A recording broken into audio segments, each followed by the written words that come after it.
অর্থাৎ মোথাবাড়িতে যে অশান্তির ঘটনা ঘটেছিল সেই ঘটনায় পুলিশের জালে মূল প্ররোচনাকারী গ্রেফতার আইনজীবী মোফাক্কারুল ইসলাম। প্রথমে বাগডোগরা বিমানবন্দর থেকে তাকে পাকড়াও করে সিআইডি, আর তারপরে এডিজি উত্তরবঙ্গ তাকে গ্রেফতারের কথা জানান। বাগডোগরা বিমানবন্দর থেকে গ্রেফতার করা হয় মোফাক্কারুলের এক সহযোগী একরামুল বাগানিকে। মোথাবাড়ি কাণ্ডে ইতিমধ্যেই ভাইরাল হয়েছে একাধিক ভিডিও মোফাক্কারুলের।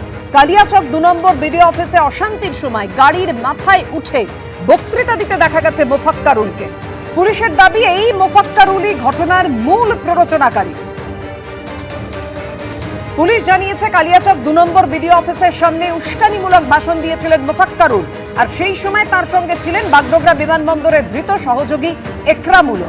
পুলিশ জানিয়েছে ধরপাকড় শুরু হতেই দুজনেই বেঙ্গালুরু পালানোর চেষ্টা করছিলেন। আইনজীবী মোফাক্কারুল ইসলাম উত্তর দিনাজপুরের ইটাহারের বাসিন্দা। তার বিরুদ্ধে কালিয়াচক থানাতেই 3টে মামলা করা হয়েছে। মোথাবাড়িতে অশান্তির ঘটনায় এখনো পর্যন্ত 19টি মামলা রুজু করেছে পুলিশ, আর মোট 35 জনকে গ্রেফতার করা হয়েছে।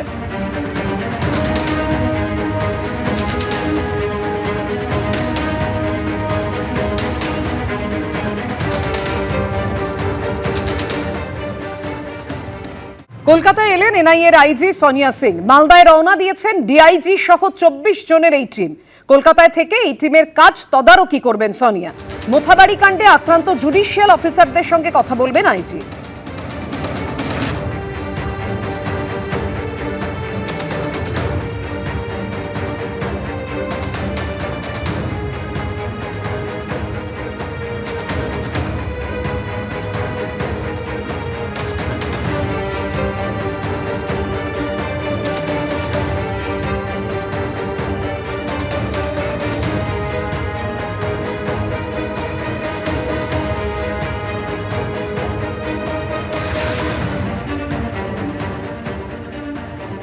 ভোটের আগে জোড়াতল ইডির। তৃণমূলের নেতা মন্ত্রীদের পরপর ডেকে পাঠালো ইডি পুরো নিয়োগ দুর্নীতি মামলায়। আগামী সোমবার দমকল মন্ত্রী সুজিত বসুকে তলব করেছে ইডি, আর তার দুদিন পর বুধবার খাদ্যমন্ত্রী রথীন ঘোষকেও তলব করলো ইডি।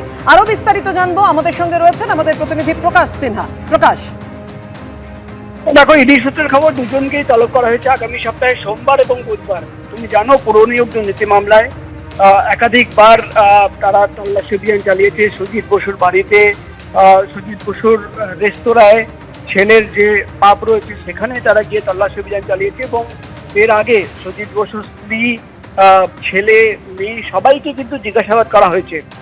এবার যেটা ইডি সূত্রের খবর, আগামী সোমবার দিন দমকল মন্ত্রী সুজিত বসু তাকে তলব করা হয়েছে সিজিও কমপ্লেক্সের ইডি দপ্তরে।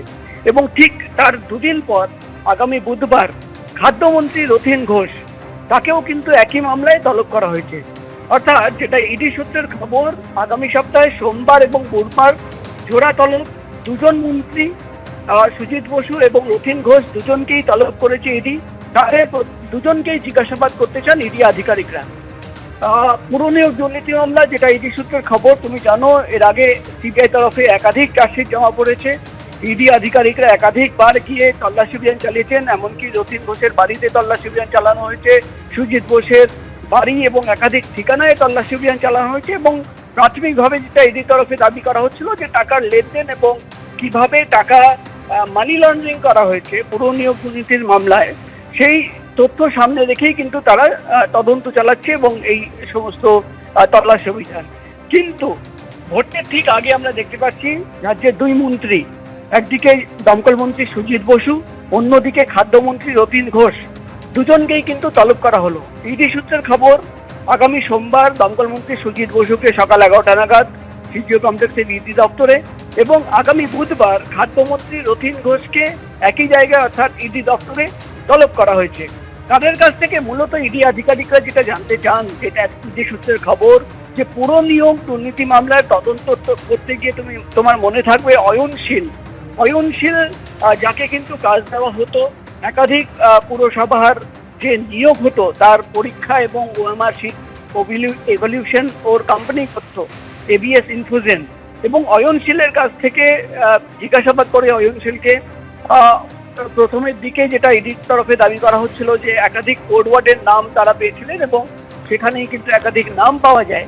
সেই সূত্র ধরে তদন্তে এগিয়ে নিয়ে যাওয়া হয় এবং ইডি সূত্রের খবর যে দক্ষিণ দমদম পুরসভায় যে দুর্নীতি হয়েছিল তার কিন্তু তথ্য প্রমাণ রয়েছে তাদের হাতে, একাধিক বয়ান রয়েছে, এবং তুমি জানো দক্ষিণ দমদম পৌরসভার বিরুদ্ধে একাধিক অভিযোগ সহ চূড়ান্ত চার্জশিট কিন্তু সিবিআই তরফেও জমা দেওয়া হয়েছিল।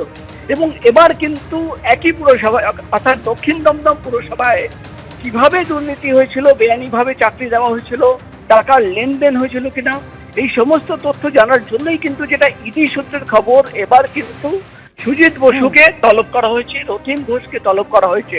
এবং তোমাকে বলে দিই, এর বাইরে কিন্তু কোথায় কি সম্পত্তি রয়েছে, পুরনিয়োগ দুর্নীতি টাকা কোথায় কোথায় পৌঁছে গেছিল, এবং কোনোভাবে সেই টাকা দিয়ে সম্পত্তি কেনা হয়েছিল কিনা, সেটাও কিন্তু তদন্তের বিষয়। কিন্তু সবচেয়ে বড় প্রশ্ন যে ভোটের মুখে, ভোটের ঠিক আগে রাজ্যের 2 মন্ত্রীকে তলব করা হলো, এবং এর আগে যেটা ইডির তরফে দাবি করা হচ্ছে যে গত কয়েক মাস ধরে তারা কিন্তু জিজ্ঞাসাবাদ করা হয়েছে, তদন্ত করে তথ্য সংগ্রহ করা হয়েছে, একাধিক নথি এবং প্রমাণ সংগ্রহ করা হয়েছে, এবং তারপরেই কিন্তু এবার তলব করার প্রক্রিয়া শুরু করেছেন ইডি আধিকারিকরা। এবং যেটা ইডি সূত্রের খবর, আগামী সোমবার দমকল মন্ত্রী সুজিত বসু এবং আগামী বুধবার খাদ্যমন্ত্রী রথীন ঘোষ দুজনকেই তলব করা হয়েছে। এর বাইরেও কিন্তু যেটা ইডি সূত্রের খবর, একাধিক পুরসভার আধিকারিকদের আগেও কথা বলা হয়েছে, এবং আগামী দিনেও তারা একেবারে কোথায় কি দুর্নীতি হয়েছে, যে অভিযোগ উঠে এসেছে, যে টাকা নিয়ে চাকরি দেওয়া হয়েছে, সে সমস্ত কিছু খতিয়ে দেখতে জোড়া তলব ইডি। ধন্যবাদ তোমায় প্রকাশ। এবিপি আনন্দ, এগিয়ে থাকে, এগিয়ে রাখে।